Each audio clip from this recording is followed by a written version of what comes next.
So I will ask you all very briefly to give a quick introduction. We've already heard from Colin and Ithiel, but I would very much like to ask Paul, Julia, and David to introduce themselves. Can I ask you, Paul, to start us off, please?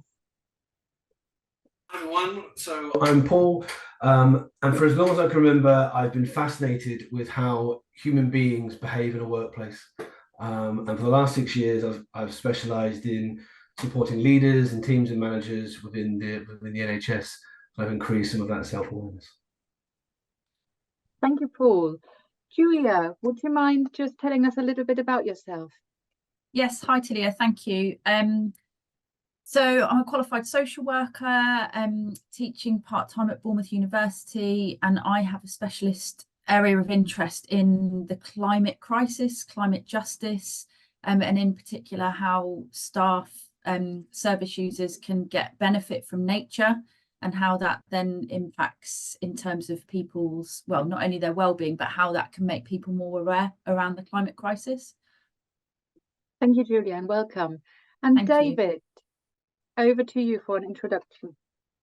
Well, hello, everyone. It's a delight to be here. I'm afraid I have to start with an apology in the sense I'm not a social worker, so you'll just have to bear with me when I make comments and, you know, be kind about them.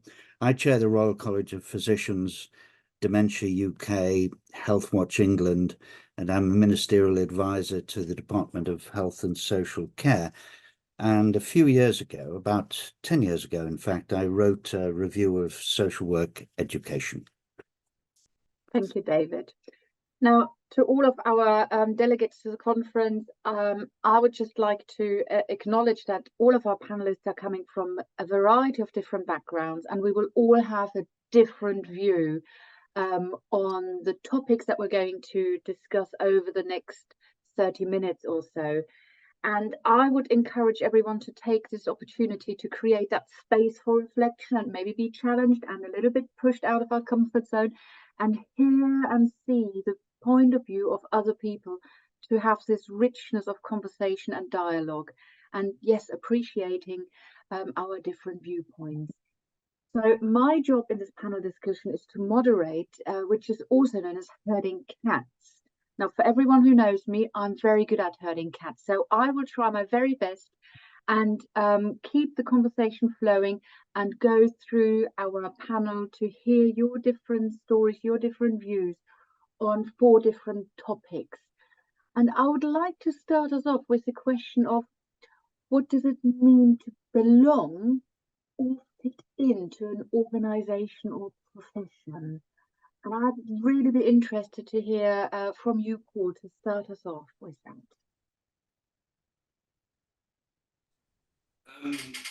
Thanks, Ian. So, for me to feel like as a staff that we feel like we belong, I think it's that around that authenticity. Can I be my authentic self here? Is that recognised, celebrated? There's a really good TED talk by Frances Frey, who talks about trust. Talks about, you know, what she talks about is it can be very easy to be your authentic self when you're surrounded by people who are like you.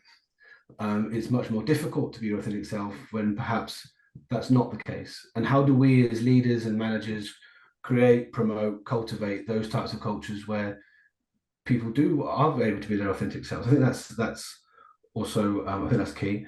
And I'd also add, just I don't conscious of time here, that is for managers and leaders, how do we demonstrate our curiosity to really understand what motivates people, what is important to people that come to work within our organizations, within our teams? Do we really understand why they have decided to come work here? What is important for them? How are we, you know, how do we continue to kind of monitor and have that? And yes, we have those formalized processes around one-to-ones and appraisals, and those are important, but actually embedding that as it comes as standard in terms of our leadership and our management. It's not an add-on, it's not something that's in addition. And I recognize that can be challenging. With many of us are in very challenging roles, working in difficult circumstances. You know, we've heard today through ambiguity and uncertainty and all those things, but actually making that part of our leadership brand, let's call it, that we actively and sincerely, compassionately demonstrate our curiosity to understand what's important to our teams, I think goes a long way in helping to make people feel like they belong. And there's also that, about recognition. That's also part of it. What's important in terms of recognition for people, because that's a very different picture depending on individuals and preferences and cultures and things. I think I sometimes find myself thinking, do we do enough as managers and leaders to really understand that within our teams? Thank you, Paul. I'll hand over the baton to Ithiel now, because I think from your nodding that you've got something to answer there, something to say. Yes, thank you for the time. I think I basically look at the team goal, because leaders need to acknowledge the fact that whatever goal you have, you need your team members to be in to achieve that. So having that sense of belonging and knowing that my skills and knowledge and experiences is going to contribute to achieving the goal that the team wants to work on gives me a sense of belonging. And that alone, being recognized, means I fit in the organization. And then also recognizing the skills of each member. So in the team, someone might be good at human relations, someone might be good at other things, someone might be good at putting reports together. How do we identify the skills that everyone bring on the team, and then bringing it together to achieve that collective goal that we want to achieve? Yeah. Thank you, Ithiel. Now, David, you started your introduction off by apologizing not to be a social worker. So how can you then identify maybe as a professional, and how do you feel you belong or fit into a organizational professional background? Well, as I've listened to the conference, Tilia, I've had to keep cutting pieces out of what I was going to say because others have said them. So I try not to repeat things that have been said before. But I've often in my career gone into situations of which, frankly, I have very little knowledge before I've gone in there. And I was just going to give a couple of examples. When I was asked by the government to chair the forensic science regulator, I didn't have a background in forensic science at all. And I needed to understand the culture of a profession that I really didn't know anything about. And that was a complex profession because it had 27 specialties in it, different specialties. You would know what these were in terms of, gunshot residues, footprints, DNA, etc. All very different pieces of science. But I needed to understand the culture behind this so that I could become part of the discourse. I had to understand the lexicon. I had to understand the way that terms were used, the way that they thought about things, so that I fitted in. Now, none of this was, as I've said, part of my background. But by working at that very hard and understanding that I needed to understand this culture of this area, when others felt that I fitted in, it was only when I sensed that they felt that I began to have any feeling of belonging as opposed to being an outsider. So I suppose what I'm saying in that is that you do have to not take with you many of the things that you may have learned in a different environment, in a different culture, but be very, very open, and it is quite difficult, to what is going on in the new environment. And this was repeated when I was invited to merge together 7 organizations in social housing into a single new organization, and that formed the Radian Group. Now, again, I didn't have a background in social housing. So again, I had to listen very carefully. I had to understand, as I've said, the culture that went with that, because if I didn't repeat that learning experience before I started voicing off my views about things, then quite frankly, I would be seen as outside of the tent.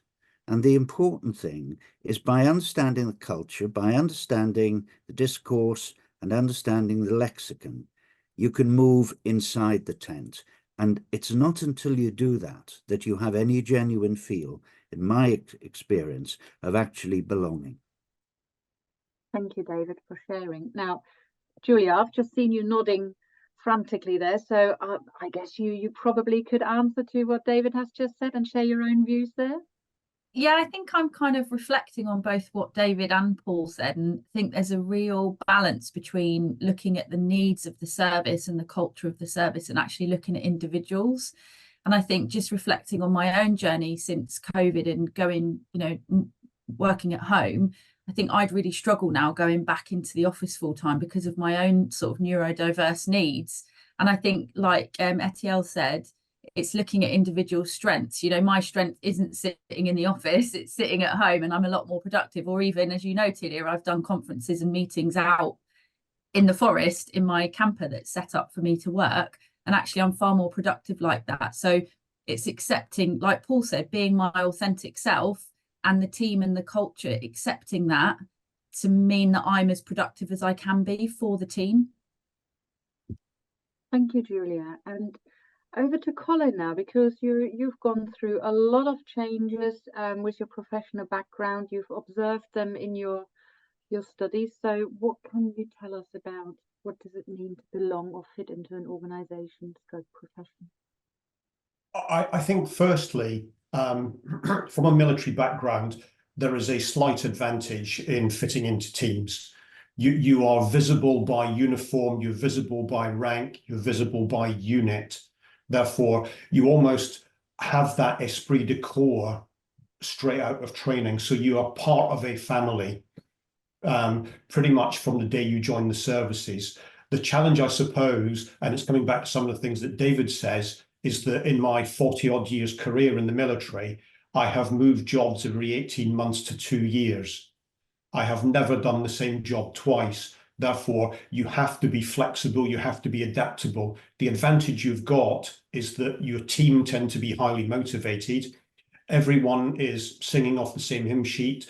There are common outputs, common goals. I think for me, it's about establishing esprit de corps within your team. It's about understanding and being able to enact your ethos, your core values, your organizational standards. And certainly as in a leadership position, you don't have to know everything, as David says. The important thing is that you understand your team and you know where to go for the answers. But it's very much a case of remaining flexible. But know your team, understand your team, and know who your experts are, and allow them to grow and use them. Thank you, Colin, for sharing that. Now, that sounded as if actually having a regular change, being fresh to the role, brings us some motivation. So that's maybe a learning point that I'll take away and think about a little bit. I think if I could just bounce back a little bit on that, it brings that advantage, absolutely, as you said. Coming back to change management and leading change, and it leads on perhaps to one of the other questions later, you've got to be careful not to inculcate change for change's sake. Otherwise, you're seen to just be disruptive within the team. That leads beautifully on to the next question. I've put it in the chat for you to have a look at already. And I'd be very interested to hear about the views of the people on the call. So if you want to put your contributions in the chat, you'd be most welcome. So I'd like to know from you, how can we be activists and catalysts for change as leaders in practice and in education, and take our staff with us? So I'd like to start off with Julia, because I know that you have a strong activist mindset, if that's the right word. I do. I find it very difficult, if I'm honest. I think we're very restricted between policy, statutory obligations from above, and actually what maybe personally, morally, what we think is right and just. And again, I think we're stuck between what we want to do and what we can do. So I think it's really difficult when we're in our professional role to be activists and to be change makers. So it is a really difficult balance. But I think in terms of sort of taking staff with us and not being afraid to take risks on the way, I think it comes back to what Paul said earlier about being your authentic self. You need to be able to be true to yourself in order to be able to move through your own life, but through your workplace as well. I don't know if that's, I don't think that's actually very helpful, Tilia, sorry. Well, I think you're raising some really valuable points there, that actually, even if we have a activist mindset and we want to make change, there are some parameters around us that won't necessarily make that easy for us. So maybe that's a good point for David to pick up then, because you've been a person who's implemented change and to actually ask a whole profession to make changes. I'd be really interested in, yes, how can we take our staff with us? Well, I suppose to be an activist or a catalyst for change, I think two things are really important. Firstly, you yourself have to have very clear values. You have to understand what your values are. And that's not just about giving good words to them, because the second point is that you simply must demonstrate them and live those values if you are to be a credible change agent or an activist, because quite simply, the word's been mentioned already, you have to be authentic, because you're trying to change things, and most people don't want change, resist change, and don't like people who suggest change because it takes them out of their comfort zone and makes them feel vulnerable. And of course, one's reaction to that is so often to hit back. So that's why authenticity is really important, because if you don't live those values and demonstrate to others that you're living those values, then you just won't take colleagues with you, because they'll sense that you aren't authentic. You know, it's fine to be a prime minister and take a private jet to COP23, but if you want to be an activist, don't be seen to take a private jet to COP23, because again, immediately you diminish your authenticity. But the second point in your question, Tilia, and it's equally important, is how do you make your views impactful? And that requires a strategic understanding of how to bring about change. And I just wanted rather to give you words about that, just to give you an example that might be meaningful. When I did my review of, I was asked by the government to do my review of social work education, I thought very hard about what I would have to do in order to give that review some kind of credibility and authenticity.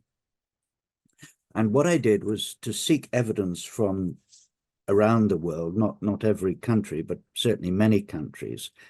But having sought that evidence about social work education, I then discussed that quite extensively with a number of eminent social workers in this country primarily, but also in one or two other countries.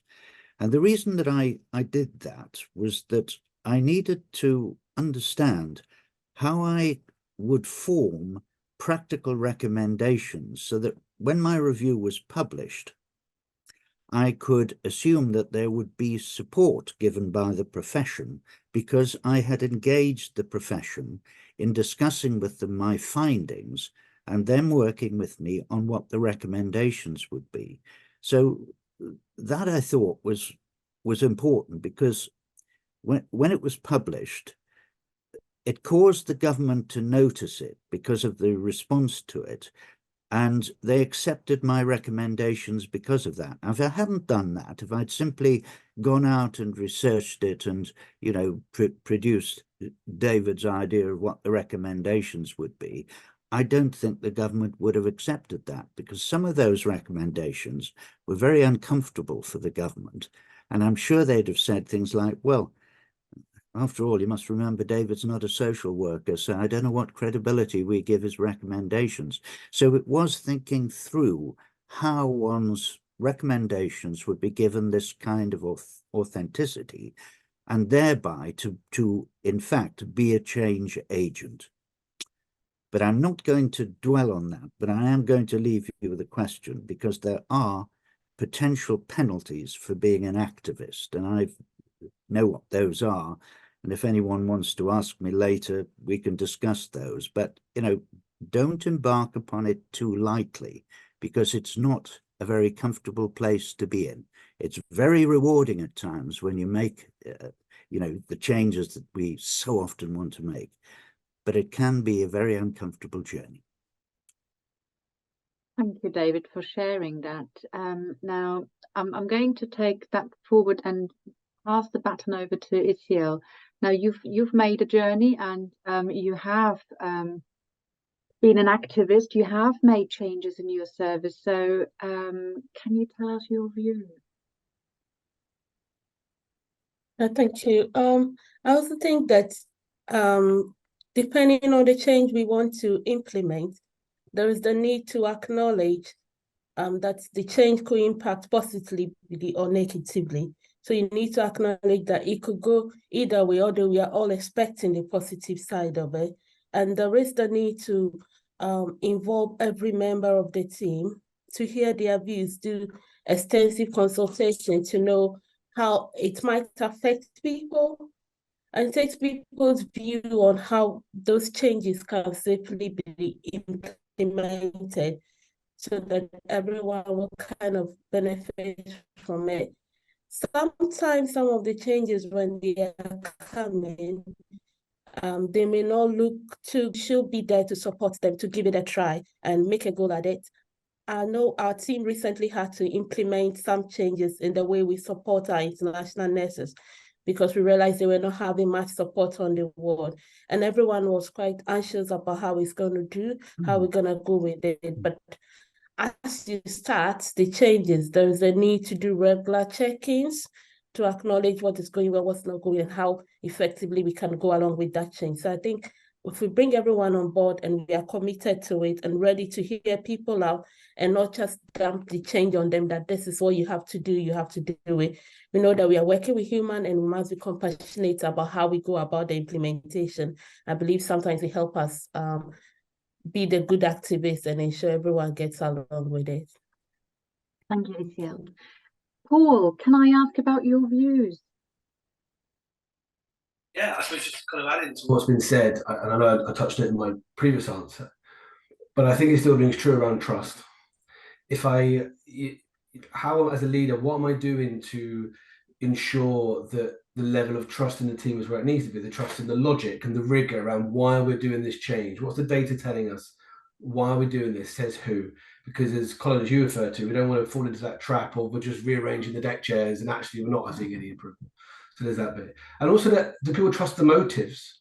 That this isn't a self-preservation, this isn't actually this change is there for the reasons that we've said it's there. There's no hidden agendas, there's no smoke and mirrors, there's no, I think sometimes some of those anxieties in the curve that was presented earlier, I think some of that feeling when we get into that dip of that kind of bell curve is some of that feelings of people are questioning why we're doing this. And I think if there's that trust there, actually people, not to say that they trust that the leader has all the answers, because you don't want to fall into that heroic leadership place, which isn't helpful, that one person is expected to have all the answers all the time. That's we're trying to move away hopefully from that kind of mindset, that people trust that their views and that their opinions have been heard, and also more importantly that bit about an empathy bit, that people trust that the people that are involved in the decision making have an accurate sense of their reality of how this change may impact on them. And sometimes, again, I think that is challenging. And sometimes I think when I've seen change and the impact that's had on individuals and teams, I think some of that trust bit is missing sometimes. Thank you, Paul, for raising that. Now, Colin, what is your view on trust, or maybe being a change maker, a catalyst? What's your experience? What can you share with us? I think you've got to look at it in context. I think you can make very, very simple tactical changes that will improve the quality of the life of the people around you, relatively straightforward. The majority of major change programs are driven by organizations outside your control. Now, if you believe in what they're doing, then it becomes very, very easy to communicate that belief downwards. If you fundamentally disagree with the changes that have been pushed upon you, my advice would be that look for the positive. There will be parts of it that you can take forward and use that as the catalyst to drive change. don't be afraid of constructive dissent.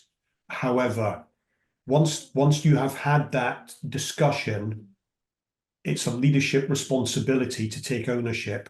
And therefore, what I've tended to do in the past is I will have that discussion, perhaps with a group of younger, less experienced officers or my senior NCOs, and we perhaps have that team meeting behind closed doors so that we rinse through in an open and honest environment those key issues that we have, and we then take forward a common stance on it.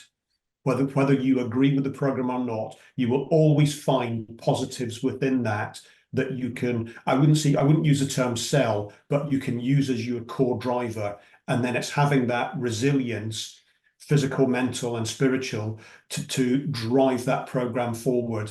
The challenge you've got is that in a leadership position, you don't have to be popular.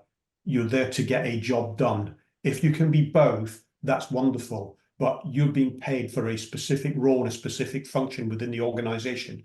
And I would suggest that don't be afraid to upset the apple cart. Thank you. Now I'm moving us on to the next question then. How can we embrace growing change towards a greener practice and our awareness of environmental impact of events that are beyond our control? We are now living in a time where I think everyone is more than aware to environmental changes, the climate crisis. We need to be greener at BU. We all have to now evidence and map our UN environmental impact parts to our units. So we're really working hard on this, but I'd be interested in how you as professionals, as leader, can embrace that and how you're taking your staff with you on that. Now I'm going to start with you, Julia, because I think that you probably have the longest view on this, and I want to give you that time and space to talk about it. Thank you, Tilia. I think whether we want to or not, we're all going to have to start embracing the change, because we are going to be seeing more and more impacts. I think it's very easy to get caught up in it's not happening here on our doorstep, because we are still going about our day-to-day lives. But over the coming months and years, it will be impacting on our doorstep, in our work, in our day-to-day lives. So whether we like it or not, we're going to have to embrace the change. So I think I think a lot of the time people struggle because we're dealing with, frontline services. We're all busy. We're all just trying to deal with what's going on in front of us. So then to actually start looking at the bigger picture and thinking, well, actually, the world is starting to crumble around us, is sometimes just too overwhelming to even contemplate. So I think a lot of the time it's easier to ignore it than actually embrace it and start making some changes. But I think there are some people that are obviously proactive in making changes, and I think it's looking at what we can do as individuals, but also being aware that we're part of a much bigger system that is absolutely beyond most of our control, and we need to be aware of how we can start influencing that, whether that's through activism, through lobbying, through campaigning, or even education. It's actually educating ourselves, educating our teams, educating our staff, our families about how we can make changes on a micro level or a macro level. But change is coming, whether we like it or not. And I think we're looking at potentially the biggest mass migration we've ever seen in history. And like Ithiel said, looking at sort of integration and implementing that, rather than looking at barriers around, well, let's not let people in the country. It's looking at people are going to come. So how can we work that to our benefit? I mean, I could talk about this for hours, Tilia, so I don't know if you want to pass on to someone else. I'm going to pass over to David to maybe give us that wider political picture, and we would be really interested in hearing your views. Well, thank you, Tilia. Thank you, Julia. I would agree, green issues are now taking centre stage. They're really important. And green, if you like, green social work thinking, I always go back a few years to when someone called Venkat Pulla wrote a paper which kind of pulled quite a lot of the evidence from a social work perspective together on this. And it was a very informative piece of work at the time. Now, for quite some time now, social workers have been highly active in the area of disaster recovery. And in fact, I can remember going right back to 1984, that's 40 years ago, when there was the Union Carbide Bhopal disaster in India, and being asked to give certain views on things to do with that. But if you brought it up to date, we'd be talking about bushfires, we'd be talking about floods, and very sadly, of course, we'd be talking about wars. Now, the linkage really about the environment and social work and the individual, to me, is through social justice, because the objective that we all strive to serve is social justice. And the conceptual approach in green social working, to me, is the person in their environment, not seeing the person alone, but seeing the person in their environment. I don't mean their family environment, which of course is exactly what we do in social work, or in their community environment, but in this case, in their physical environment. And we all know that the dominant model of social work is what I would call a therapeutic model. In other words, because it, in a sense, grew out of the health and medical area, it adopted the diagnosis and treatment approach. The great difference was that in taking that approach, it empowered the individual to solve their own problem. That was the massive move forward that the whole profession made, and is still something that we desperately need in the rest of the health and care system. That helping individuals to solve their own problem. But the person in environment approach focuses on actually changing the environment and not just empowering the individual to cope with it. So it's moving beyond that empowerment of the individual and having sufficient belief that you can actually do things about changing that environment. So, you know, recently I was asked to open a super new glass and chrome asthma treatment center, and that was a wonderful thing to do. But I did make the point very strongly that, you know, the trouble was that what we really need to do is to address the housing conditions that cause people to have severe asthma and bronchitis, that causes them to need a bright chrome and glass asthma center.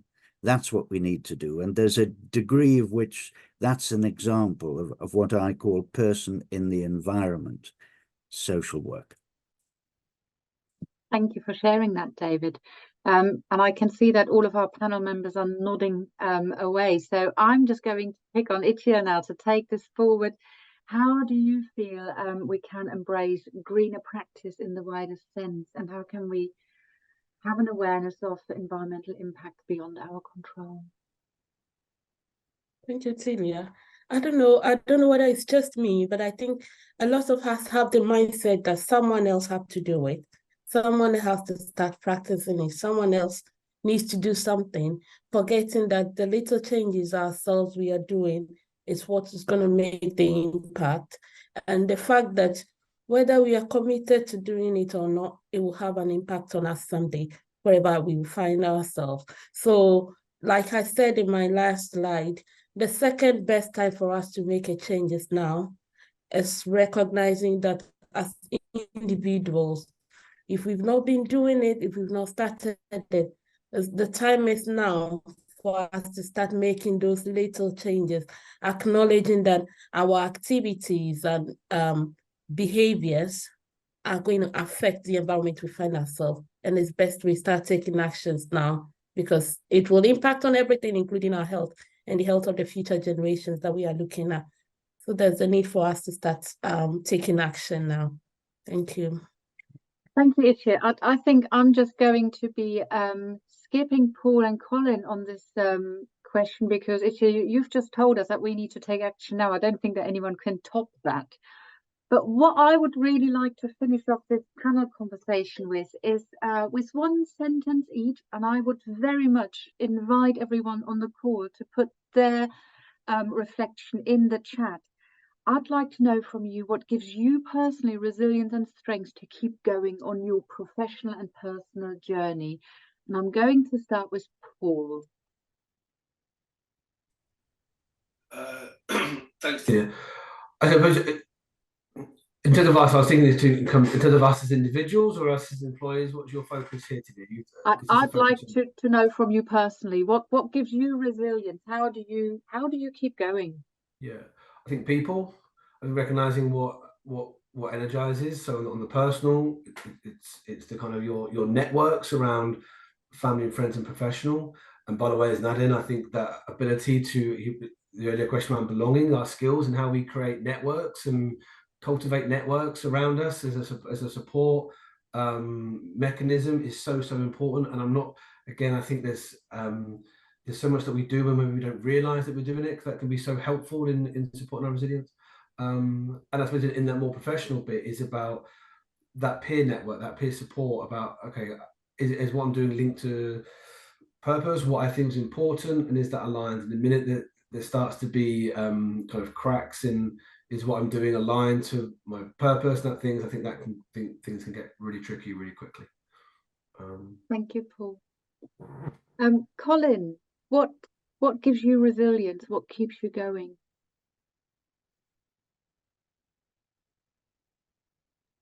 Just unplugging my mic there. I think it's really simple. It's family and friends.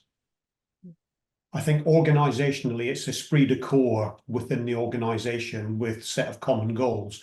But holistically, it's all about the people that you've got around you. That's what drives and motivates you, I believe. Thank you for sharing. Julia, over to you. What's your driver to keep going? My driver to keep going is a sense of justice, sense of social justice, and addressing some of the inequalities and injustices that we have in our society.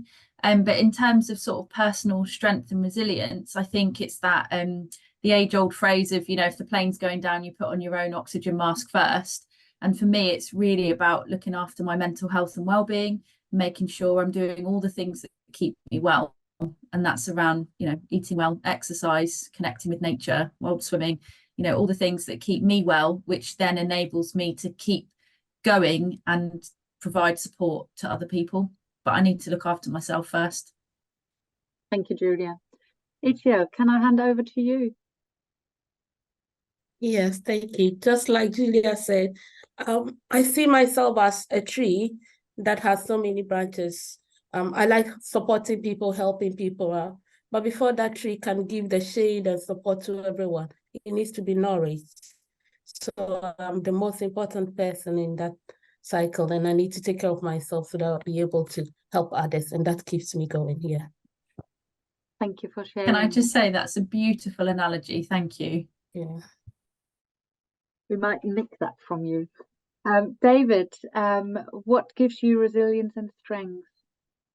Well, mine's quite different to Colin's and Julia, which just demonstrates, I think, that we get resilience by different methods. For me, resilience comes quite simply from being energized. And that energy comes from really listening to and trying to understand the people that we serve. Once I get a sense of being able to understand it from their point of view, how their lives work, etc., how they view their problems, is probably a very different way to the way that I would intellectually view their problems. That is what energizes me. Thank you, David. And thank you to all of our panelists, and thank you for our attendees.